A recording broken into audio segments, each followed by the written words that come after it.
Welcome to Big Daddy Storytime. We're reading Walt Disney's 102 Dalmatians. Wow, this is going to be a fun story. After spending years in prison for puppy napping, Cruella de Vil was free. She was now a changed woman. By undergoing a special treatment, she had learned to love dogs and hate furs. Clutching her dog Fluffy, Cruella ordered her assistant Alonzo to gather up her furs and her Dalmatian puppy coat design. Then she had him throw them into a secret room in her mansion. Lock them away, bury them behind sight and memory, Cruella shouted to Alonzo. But had Cruella really changed? Her, pro- her probation officer, Chloe, didn't think so. It was Chloe's job to check up on the released prisoner. Chloe's Dalmatians were upset too when they learned Cruella was free.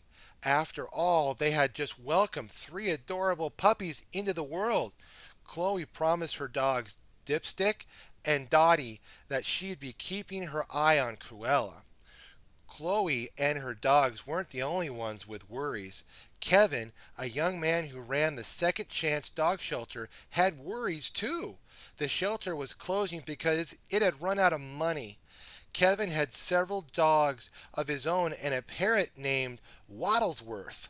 The word wasn't wouldn't fly because he thought he was a dog. Don't worry, everything will be all right, Kevin told his pals, but he didn't know how to save the shelter. Imagine Kevin's surprise when Cruella arrived at the shelter one day. This place and I were made for each other, Cruella told Kevin. She bought the shelter on the spot. Within days, Cruella had repaired and redecorated the entire shelter. She even came every day to groom the dogs. Kevin was thrilled, but Chloe was suspicious and kept visiting the shelter to keep an eye on Cruella. People like Cruella don't change, Chloe told Kevin. Time passed. Chloe's puppies grew and got their spots, except for little Oddball, who remained pure white. But Oddball kept trying to get spots. One day, Chloe brought the puppies to her office. While trying to get spots from a copier machine, little Oddball fell out of a window. At that moment, Chloe happened to be meeting with Cruella. Suddenly, Chloe looked up and saw Oddball outside. Chloe quickly ran to the window and hauled the puppy inside to safety. Just then, London's huge clock, Big Ben, began to chime. Bing, bing. It echoed through the open window. Bong, bong, bong. Unfortunately, Big Ben's chimes reversed the treatment Cruella had undergone in prison. Strange things started to happen. An odd smile twisted her mouth. Her hair stood up on end. Spots danced before her eyes. The evil fur-loving Cruella was back. Cruella raced home. She tore open her secret room and grabbed her Dalmatian puppy coat design. My Dalmatian puppy coat! The coat of dreams! The ultimate fur coat! Cruella shrieked. Alonzo, we're going to make them pay. She would have her coat at last and punish those who had put her in prison for so long. Cruella dashed off to see the famous fur designer Jean-Pierre Lapelt. She showed him her coat design. They agreed that 102 puppies would be just the right number for her gorgeous hooded Dalmatian puppy coat. Cruella immediately sent her evil plans in motion. First, she had Alonzo steal puppies from all over town. She told him to hide some of the Dalmatians at the Second Chance shelter. Then Cruella called the police to have Kevin arrested for puppy napping. While Chloe looked on in shock, Kevin protested. This is crazy, he said. Why would I steal Dalmatians? But the police took Kevin and his pets to jail. Next, Cruella told Lapelt to steal Chloe's puppies. She invited Chloe and Dipstick to a party to keep them out of the way. Chloe and her dog arrived at Cruella's mansion. Her other guests had also brought their dogs, and dinner quickly got out of hand. Dogs started to climb on tables, step on plates, and splatter food on everyone. In the middle of everything, Cruella's dog, Fluffy, barked timidly. He wanted to warn Dipstick and Chloe of Cruella's plans. The pair followed him to the secret fur room. Chloe peeked inside the room and gasped when she saw the fur coat design. "The puppy coat!" cried Chloe. Her puppies were in danger. Just then Cruella appeared. "Goodbye, my dear," Cruella hissed. She shoved Chloe into the room and locked the door. Dipstick managed to get away. While Fluffy worked to free Chloe, Dipstick rushed home to save his family. Back at Chloe's, LaPelt was chasing Dottie and the puppies from room to room.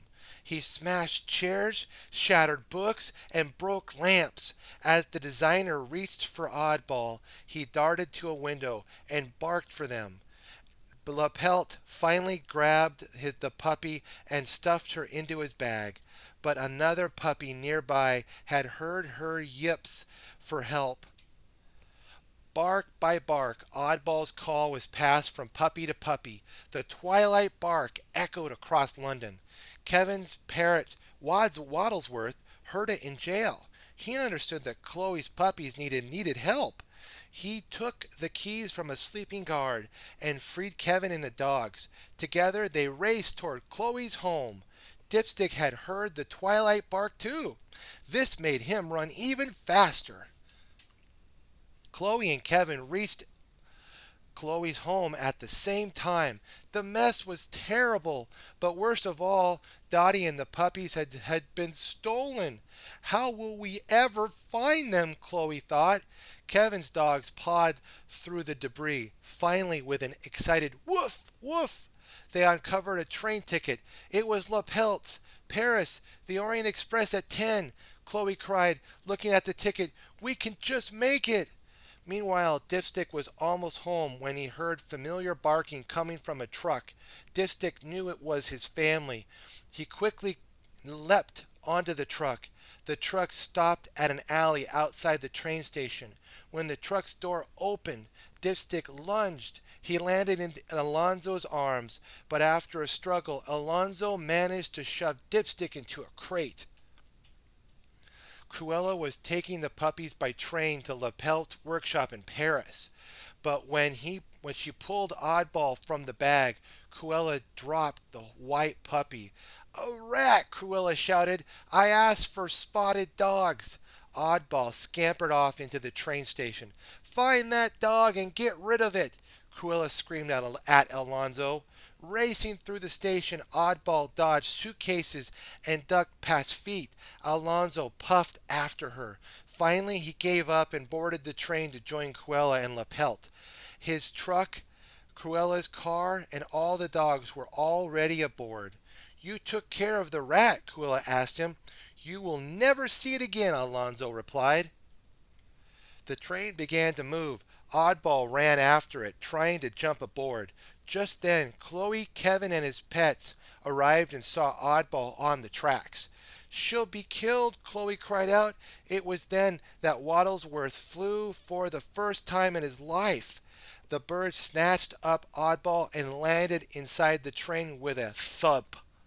Waddlesworth and Oddball found Cruella's car on the train. They both hid inside it, not knowing what to do next. The train rumbled on through the night. Once in Paris, Cruella and LaPelt drove to LaPelt's workshop in her car. Alonzo took the dogs along in his truck. As they rode along, the puppies barked the Twilight Bark to the dogs of Paris. Soon Chloe, Kevin, and his pets arrived in Paris too. The Parisian dogs led them straight to LaPelt's workshop.